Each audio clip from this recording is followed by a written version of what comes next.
Bom, em primeiro lugar, esse vídeo aqui é uma continuação direta do último vídeo que eu havia postado nesse canal, então eu realmente recomendo que tu assista aquele de lá primeiro, antes de continuar me escutando aqui. Em segundo lugar, apesar do que está no título desse vídeo, quem clicou aqui achando que eu vou ficar assim, ofendendo mulheres ou entrando assim numa dicotomia de gêneros, na verdade vai se dar mal, mas o que eu estou querendo expor aqui são... Por começar, é opinião pessoal, é uma análise antropológica, sociológica. Se tu acredita que eu estiver errado, vai lá e elabora aqui embaixo por que eu não sei do que eu estou falando. E também não é assim uma tese ou doutorado, é simplesmente alguma coisa que, olha, honestamente são questões sobre a nossa sociedade que eu reflito, e eu reflito desde quando eu era uma criança. Tanto é que eu já trouxe aqui para vocês a minha opinião de como que rolava essa sexualização dos nossos jovens durante o período que eu estava crescendo, né? Mas agora... Depois que eu me tornei adulto, sabe? E daí eu vou ser assim, né? Eu vou pegar a partir dos 18 anos em diante, né? Entre 2010, basicamente, até o dia de hoje, sabe? 13 anos aconteceu muita coisa, né? Eu não era mais uma criança, eu era um jovem adulto, por assim dizer. Também estava refletindo sobre as mudanças que estavam acontecendo na sociedade. Estava passando, sim, por um período de desconstrução. Eu sei que essa palavra é amaldiçoada por muitas pessoas, mas, né, como eu já expliquei aqui em um programa sem contexto, e até mesmo num desses programas mais curtos, eu sempre tive uma relação com essa palavra, né? Eu sempre me acreditei ser uma pessoa com pensamentos desconstrutores, porque eu costumava pensar a respeito das coisas assim, fazendo perguntas, perguntando por quê, pensando em todas as coisas que contradizem aquilo que está sendo exposto. Eu era esse tipo de pessoa de desconstruir até mesmo as obras de ficção, e depois eu comecei a levar isso para as questões sociais e políticas. Então, no início da minha vida adulta, isso daí já estava assim, tudo já estava acontecendo, sabe? Já era um processo interno meu, sabe? Independente da discussão, de como é que a sociedade se relaciona com isso, é evidente que as fontes externas me provocavam reflexão, né? Só que eu estava digerindo, eu estava vendo, muitos desses movimentos estavam surgindo, né? Muita coisa estava acontecendo na internet e eu estava sendo exposto ali pela primeira vez, ou sendo exposto por uma nova ótica àquele problema, né?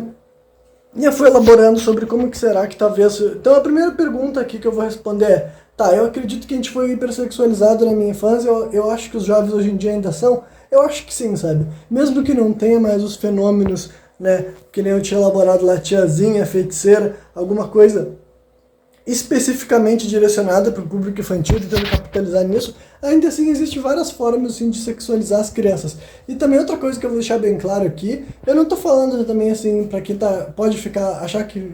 Eu não quero que isso fique subjetivo, que queira parecer que é uma questão assim, sobre as pessoas tentando botar assim, agenda, sabe, LGBTQIA+, no programa, sabe, ou incentivar as crianças a virar homossexuais. Não é essa parada aqui não, sabe? É realmente o lance da sexualização mesmo, e daí eu vou falar especificamente, tanto assim do jeito que a pornografia se adaptou às redes sociais, mas também assim por exemplo, assim, o TikTok, como que o algoritmo dele funciona aqui no nosso país, né?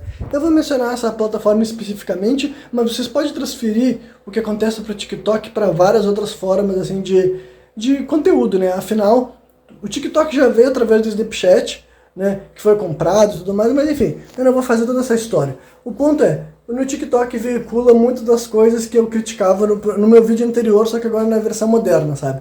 Basicamente é uma plataforma, né, um aplicativo que, aqui no nosso Brasil, afinal, por exemplo, o que o algoritmo do TikTok recomenda lá na China e o que recomenda aqui no Brasil é completamente diferente, baseado também no que a própria cultura aceita, né? Eu já vi que as pessoas estão tentando falar também que é um discurso da China querendo destruir os valores da sociedade brasileira, sabe? Olha, a China não está obrigando as pessoas a consumirem e acreditarem e alimentarem esse tipo de conteúdo. Que tipo de conteúdo eu estou falando? Bom, todo aquele sistema de dancinha, e daí também aqui, ó, não é uma crítica também assim, moralista, sabe, ou assim conservadora, é realmente uma análise antropológica e pragmática sobre como que isso se reflete na nossa sociedade. A gente vive em conjunto, esses vídeos não existem no vácuo, sabe, esse vídeo é gravado, colocado na internet e gira trends, né, literalmente, essa trend é replicada e isso se retroalimenta, enfim, faz parte da nossa cultura já. Faz parte da cultura do brasileiro, até as nossas músicas, entendeu? Elas são criadas pensando em viralizar no TikTok, sabe? E o tipo de música que é criada pensando em levar no TikTok, olha, eu vou ter que elaborar esse raciocínio aqui também em vários pontos, né? Mas primeiro eu vou começar então com a parte da música para depois voltar pro TikTok, né? Uma coisa que eu quero falar aqui, por exemplo, é o jeito que o Brasil se relaciona com o funk, né? E também aqui o outro esclarecimento que eu vou fazer, não é um esclarecimento em gosto meu pessoal, de não querer ouvir, não querer consumir, nem um moralismo sobre o conteúdo que está ali naquela letra. Afinal, eu já estive em várias festas que estão tocando funk, não é um gênero musical que eu ouço com muita frequência na minha vida privada, mas embora eu já tenha ouvido músicas de funk sim nos meus fones de ouvido enquanto estou caminhando para um lado e para o outro, sabe? Já aconteceu na minha vida, mesmo não sendo um dos meus gêneros favoritos. Só que agora, uma análise que eu vejo que muita gente falha em fazer, justamente porque vira essa dicotomia dos defensores que vão só falar, enaltecer e falar os lados positivos que o funk pode vir a ter, e os outros que só vão criticar e falar que é lixo, porcaria, não serve pra nada. Mais uma vez, estou trazendo para uma visão mais pragmática, sabe? Uma coisa que eu vejo que muita gente falha em aceitar é que o funk, na minha opinião, do jeito que ele está no presente momento, ele é um gênero musical dedicado para adultos, porque eu acredito que é um gênero musical erótico, sim, erotizado, sabe? E não foi um dia que se tornou assim, é uma cultura que foi perpetuada, alimentada, não só pela batida, mas pela letra, e é por isso que faz muito sucesso, porque tem muito a ver com as pessoas querendo extravasar energia sexual. Essa é a minha opinião, sabe? É uma análise antropológica sem, sabe, querer desmerecer ou enaltecer.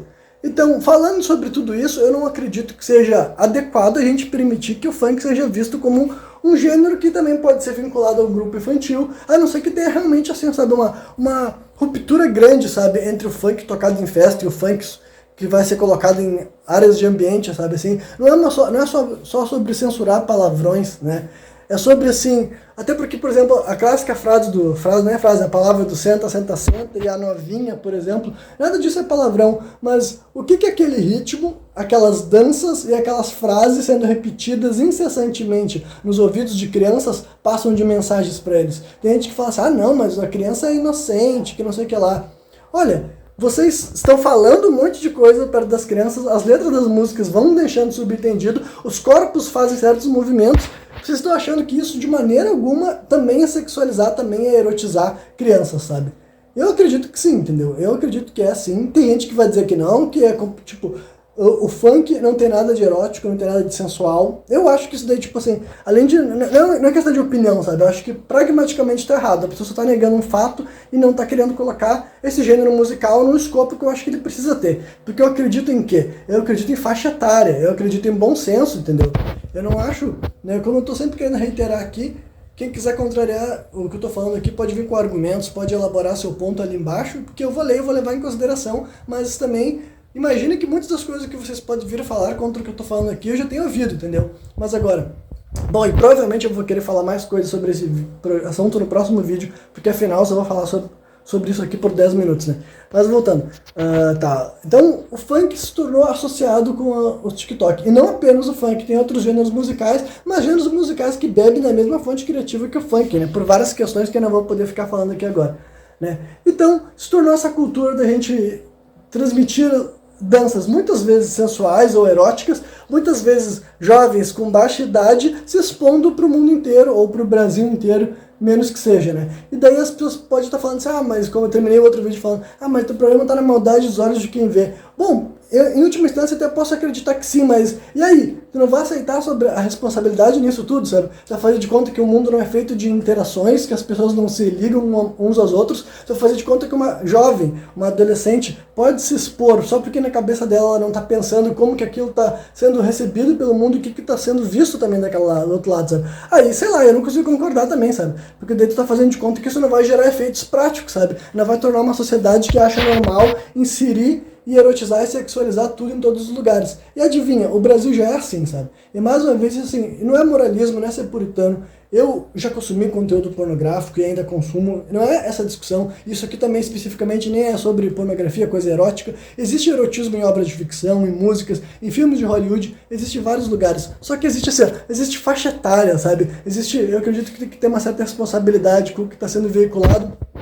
Então, assim, de fato, eu acho que tem que ter uma espécie assim, de reflexão sobre como que a sociedade que sempre foi hipersexualizada segue sendo hipersexualizada. E, na verdade, tinha mais coisas para falar. Bom, eu acho que eu vou ficar falando mais um pouco aqui, ou deixo metade pro próximo vídeo, né? Eu vou pensar em outro título, porque no final dos contos eu nem toquei no assunto que eu queria mencionar ali, né? Mas Bom, só vou deixar engatilhado que o próximo programa vai ser sobre isso, então também, sabe? Sobre essa nova onda de pornografia, sabe? E mais uma vez também não é só julgar as pessoas que criam conteúdo assim, mas é uma reflexão mais pragmática e observando agora hoje em dia que a gente tem certos dados, certos estudos sobre o que está acontecendo numa sociedade que achou que era bom normalizar a sexualização indiscriminada em qualquer lugar, e as pessoas também estão achando que assim,